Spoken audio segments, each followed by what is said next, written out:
Come to the real world, जहां opinion नहीं सिर्फ डेटा बोलता है। हवा दिखाई नहीं देती पर इसका संबंध हमारे हर एक सांस के साथ जुड़ा है। अगर हवा ही जहर बन जाए, ये जीवन देने की बजाय जीवन को ही नष्ट करना शुरू कर दे, तो हमें रुककर सोचना जरूर चाहिए। ये है ट्रूथ फैक्ट्स। मैं हूं अमित शर्मा और आज हम बात करने वाले हैं एयर पोल्यूशन के बारे में। किसी भी देश की राजधानी अपने साफ सुथरे व्यवस्था, अपने गवर्नेंस और अपनी विकास सोच पर गर्व करती है। राजधानी हमेशा पूरे देश का आईना मानी जाती है, जिसे देखकर दुनिया अंदाजा लगाती है कि यह देश अपने नागरिकों को किस दर्जे की जिंदगी देता है। पर हमारी राजधानी दिल्ली ये गर्व वक्त के साथ धुंध में खो रही है। यहाँ एक बेसिक अधिकार, साफ हवा जो आम आदमी को बिना मांगे मिलनी चाहिए, वह भी अब गारंटी नहीं रहा। विंटर आते ही एक QI ऐसे एक्सट्रीम स्तर पर पहुंच जाता है कि सांस लेना भी एक जंग मालूम साबित होता है। दिल्ली या दिल्ली, जहाँ न दिन में सूर्य दिखता है न रात में चांद तारे, बस दिखता है धुंध में डूबा हुआ ये शहर। हर एक सांस के साथ जिंदगियों का टूटना। साफ हवा में सांस लेना हमारा मौलिक अधिकार है, फिर भी हर साल हजारों लोग इस प्रदूषित हवा की वजह से मरते हैं। सिर्फ सांस लेने की वजह से इस देश में लाखों जिंदगियां तबाह होती है। इस देश के सारे सुप्रीम इंस्टीट्यूशंस, सुप्रीम लीडर्स सब इस देश की राजधानी दिल्ली में रहते हैं, फिर भी दिल्ली का हाल दिन पर दिन बदतर से बदतर होता चला जा रहा है। ये कोई नेचुरल डिजास्टर नहीं है, सरकारी तंत्र की नाकामी और सरकार की आम आदमी के प्रति हीन भावना का जीता जागता उदाहरण है। आम लोगों की अनदेखी का नतीजा है ये। जब इन दोनों का जुड़ाव होता है, जब इन दोनों का जो संगम होता है, तब दिल्ली बनती है एक गैस चैम्बर। आइए समझते हैं दिल्ली का गैस चैम्बर बनने के पीछे का मुख्य कारण। जब भी दिल्ली का पोल्यूशन का बात होता है तो हर बार मुद्दा पराली का जरूर उठता है। पराली बर्निंग ये एक ऐसा शब्द है जिसका जिक्र हर एक बार होता है जब भी पोल्यूशन की बात होती है। पराली मतलब फसल कटने के बाद खेत में बच जाने वाला सूखा तना। पंजाब हरियाणा के किसान इसे जलाते हैं क्योंकि ये जल्दी, सस्ता और कम मेहनत वाला तरीका है। लेकिन जब ये लाखों टन पराली एक साथ जलती है तो इसका धुआं हवा में चिपक कर दिल्ली NCR को गैस चैम्बर बना देता है। यह किसी किसान की गलती नहीं, ये हमारी सिस्टमेटिक समस्या है जिसे बिना ब्लेम गेम के समझना जरूरी है। दूसरी सबसे बड़ी और मुख्य समस्या है व्हीकल्स। दिल्ली NCR में 1 करोड़ से ज़्यादा गाड़ियाँ, कार, बाइक्स, ट्रक्स से निकलने वाले PM 2.5 ये बाल से 30 गुना पतले पार्टिकल्स सीधे लंग्स को काटते हैं। PM 2.5 और PM 10 पार्टिकल्स हवा को सबसे ज़्यादा जहरीला बनाते हैं। टेलर एंड फ्रांसिस के आर्टिकल के अकॉर्डिंग PM 2.5 बाल से 30 गुना पतला होता है। यह लंग्स से सीधे ब्लड में घुस जाता है, फिर इसका शरीर पूरा का पूरा प्लेग्राउंड बन जाता है। इस प्रदूषित हवा को सांस के द्वारा लेने से जो है हमें मुख्यतः कुछ इस प्रकार की समस्याएं होती है, जैसे कि अस्थमा, ब्रोंकाइटिस, सीने में अकड़न, हार्ट अटैक की होने की संभावना का बढ़ जाना और छोटे बच्चों का मस्तिष्क पूर्ण रूप से विकसित नहीं हो पाता है। तीसरी सबसे बड़ी समस्याएं हैं कंस्ट्रक्शन डस्ट। रूल्स है पर कागज पर, ग्राउंड पर इम्प्लीमेंटेशन ऑलमोस्ट जीरो। खुले कंस्ट्रक्शन साइट्स, बिना कवर के बिल्डिंग मटेरियल्स और मिट्टी का उड़ना दिल्ली के हवा को लगातार खराब करता है। चौथी सबसे बड़ी समस्या है फैक्ट्रीज। इंस्पेक्शन स्ट्रिक्ट होना चाहिए पर होता नहीं। फैक्ट्रीज और स्मॉल स्केल इंडस्ट्रीज के चिमनियों से निकलने वाला स्मोक दिल्ली NCR की हवा में मिक्स होकर एक QI बढ़ाता है। कई इलाकों में कूड़ा खुले में जलाया जाता है। प्लास्टिक, रबर, क्लोथ वगैरह जलने से टॉक्सिक गैस निकलती है।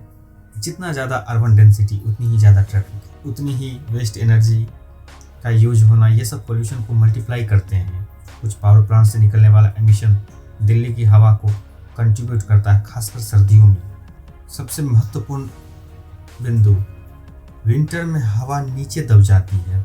पॉल्यूटेंट्स ऊपर नहीं उठते, पूरा शहर धुंध से भर जाता है। दिल्ली चारों तरफ स्टेट से घिरा है, हवा में घूमने की जगह कम है, पॉल्यूटेंट्स अंदर ही फंस जाते हैं। सर्दियों में हवा चलना कम हो जाती है, पोल्यूशन जमकर बैठ जाता है। अब सबसे अहम मुद्दे बात करते हैं पॉलिटिक्स, राजनीति। दिल्ली का एयर पोल्यूशन साइंटिफिक प्रॉब्लम है, लेकिन इंडिया की पॉलिटिक्स इसे ब्लेम गेम में बदल देती है।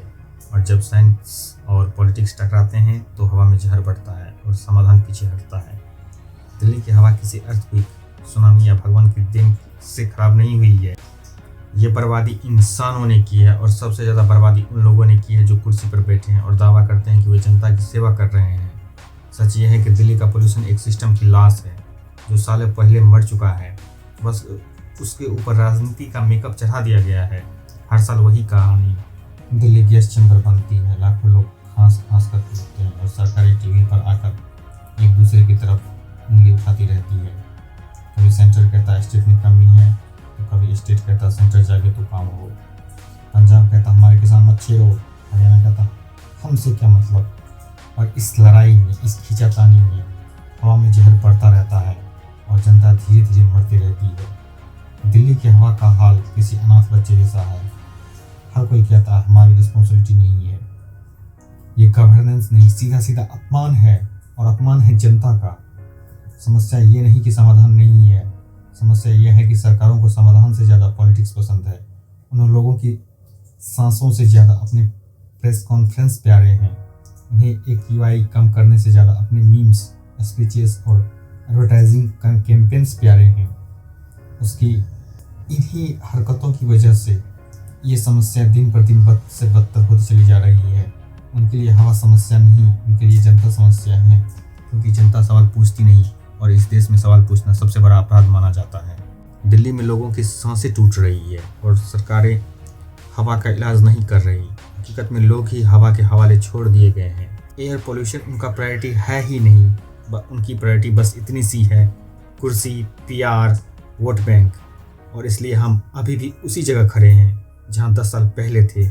वही धुआं, वही राजनीति, वही झूठ, और वही जनता धीरे धीरे खामोशी से खत्म होती हुई जा रही है। दिल्ली की हवा इस देश की सबसे बड़ी करप्शन स्टोरी है। बस इस करप्शन की करेंसी पैसा नहीं, इस करप्शन की करेंसी इंसानों की सांसें हैं। और याद रखना, एक दिन आने वाला है जब तुमसे तुम्हारे ही बच्चे पूछेंगे, जब हवा जहर थी तब तुम सब चुप क्यों थे? तुम लोगों ने सरकारों से सवाल क्यों नहीं पूछा? उस दिन जवाब देना बड़ी मुश्किल होगा, क्योंकि सच बहुत सीधा है। हमने डर में जीना सीखा और सरकारों ने उस डर पर राज करना। दिल्ली एक पूरा स्टेट नहीं, बल्कि यूनियन टेरिटरी विथ असेंबली है। इसका साफ साफ मतलब होता है और सीधा शब्दों में कि कुछ डिपार्टमेंट्स स्टेट गवर्नमेंट संभालती है और कुछ डिपार्टमेंट सेंटर के पास होता है। पॉल्यूशन ऐसा इशू है जहां दोनों की ज़रूरत पड़ती है। जब भी कोई पॉल्यूशन प्लान बनता है, दोनों गवर्नमेंट्स पहले ये तय करती है कि जिम्मेदारी किसकी है, सोल्यूशन बाद में आता है। ब्लेम गेम हर सर्दी में शुरू हो जाता है। सर्दियों में एक्यूआई बिगड़ते ही पॉलिटिक्स शुरू हो जाती है। स्टेट कहती है पराली जल रही है, ये हमारा इशू नहीं है, पड़ोसी स्टेट्स और सेंटर संभाले। सेंटर कहता है दिल्ली में कंस्ट्रक्शन, व्हीकल्स, लोकल डस्ट ये स्टेट का काम है। पंजाब हरियाणा कह देते हैं फार्मर्स पर दबाव मत डालो, अल्टरनेटिव दो। सेंटर और दिल्ली कुछ करे। इस पिंग पोंग से हवा साफ नहीं होती, बस पब्लिक कंफ्यूज होती है और वो बस हमेशा हमेशा के लिए सफ़र करती है। हर साल बस वही घिसे पिटे मीटिंग्स, कमेटी का गठन, टास्क फोर्स का गठन, इमरजेंसी प्लान्स, बजट किसका होगा, किसमें कितना किसका हिस्सा होगा, एजुकेशन कौन करेगा, और सबसे अहम और महत्वपूर्ण बात, इन सब का फेल्यूर का जवाबदेह कौन होगा? जवाबदेही का कोई जिम्मा नहीं उठाता। कभी कभी पानी छेड़ने वाली एंटी स्मोक गन दिखती है, कभी स्प्रिंकलर्स, कभी ऑर्डिनेंस रूल और कभी प्रेस कॉन्फ्रेंस। ये सब कैमरा फ्रेंडली स्टेप्स हैं, पर पॉल्यूशन कम करने में इनका असर काफ़ी छोटा होता है। ये गेस्चर्स पॉलिटिक्स में फ़ोटो अच्छे बनाते हैं, पर हवा में PM 2.5 कम नहीं करते। दिल्ली का पॉल्यूशन सिर्फ दिल्ली का नहीं, इसमें शेयर है पंजाब, हरियाणा, उत्तर प्रदेश, राजस्थान, दिल्ली का खुद। जब तक ये 5 स्टेट प्लस साथ में सेंटर साथ नहीं बैठेंगे, कोई तरह एक प्लान नहीं बनेगा। लेकिन पॉलिटिक्स में साथ काम करना अक्सर मुश्किल होता है। यही वजह है कि गंभीर प्रॉब्लम होने के बावजूद 1 दशक से ज़्यादा तक सिचुएशन यथास्थिति बनी हुई है और बद से बदतर ही होती जा रही है दिन पर दिन। दिल्ली की हवा सिर्फ केरोसिन, धूल और पराली से नहीं बिगड़ती। इसके पीछे एक और बड़ा कारण है पॉलिटिक्स। सेंटर और स्टेट के बीच पावर फाइट इतनी लंबी चलती है कि हवा में जहर चढ़ जाता है और सोल्यूशन कागज पर ही रह जाता है। एयर पोल्यूशन साइंटिफिक इशू है, पर जब इसे पॉलिटिकल फुटबॉल बना दिया जाता है तो आम जनता इसमें तरफ तरफ कर अपने दम घुटती रहती है। कई जगह हैं AQI डेटा अंडर रिपोर्ट होता है ताकि आम पब्लिक में पैनिक ना हो। जब डेटा ही गलत हो तो उसका समाधान ढूंढना लगभग असंभव सा मालूम पड़ता है। WHO के अनुसार हर साल 70 लाख लोग दुनिया में बस एयर पोल्यूशन से मरते हैं। लैंसेट के अनुसार भारत में 16 लाख मौतें सिर्फ हवा की वजह से होती है। दिल्ली की हवा में रहना लगभग रोज 30 सिगरेट के पीने के जैसे नुकसान उठाना मालूम पड़ता है। इस प्रदूषित हवा से होने वाली हमारी पर्यावरण को समस्याएं, जीरो विजिबिलिटी, रोड एक्सीडेंट का होने का संभावना बढ़ जाती है। हमारे पेड़ पौधे पीले पड़ने लग जाते हैं। पशु पक्षियों के जीवन पर प्रभाव पड़ता है। पूरे शहर धुंध में डूबा हुआ नर्क सा मालूम होता है। Now what you can do and what we can do. मैं कोई हीरोइक डायलॉग नहीं दूंगा और सब मिलकर बला बला बला करें। फार्मर पर पहले से ही बहुत दबाव होता है। कम पैसों की तंगी, कर्ज और समय का कम होना। पराली जलाना कोई किसान की चॉइस नहीं, मजबूरी है। फसल कटने के बाद खेत में बचा सूखा तना हटाने का सस्ता और तेज तरीका बस जलाना ही बचता है। एक कॉमन आदमी क्या कर सकता है, एक आम आदमी क्या कर सकता है? घर में हेपा फिल्टर वाला प्यूरीफायर का प्रबंध करे। N95 मास्क पहनकर अवश्य ही बाहर जाएं। हाई AQI डेज पर रनिंग वाली कोई एक्टिविटी ना करें। इंडोर प्लांट्स हवा साफ नहीं करते, ये एक मिथ है। कृपया इस मिथ को समझें। घर में हाई AQI डेज पर झाड़ू ना लगाएं, आप सिर्फ पोछा लगाएं, जिससे डस्ट उड़ती नहीं, धूलकण उड़ते नहीं। पोछा से उसे आराम से जो है उसका साफ सफाई करें। एयर पोल्यूशन कोई पॉलिटिकल मुद्दा नहीं, ये सर्वाइवल का इशू है, ये सांस का इशू है। जिस देश में हवा लेने से पहले सोचना पड़े वहाँ प्रॉब्लम छोटी नहीं होती।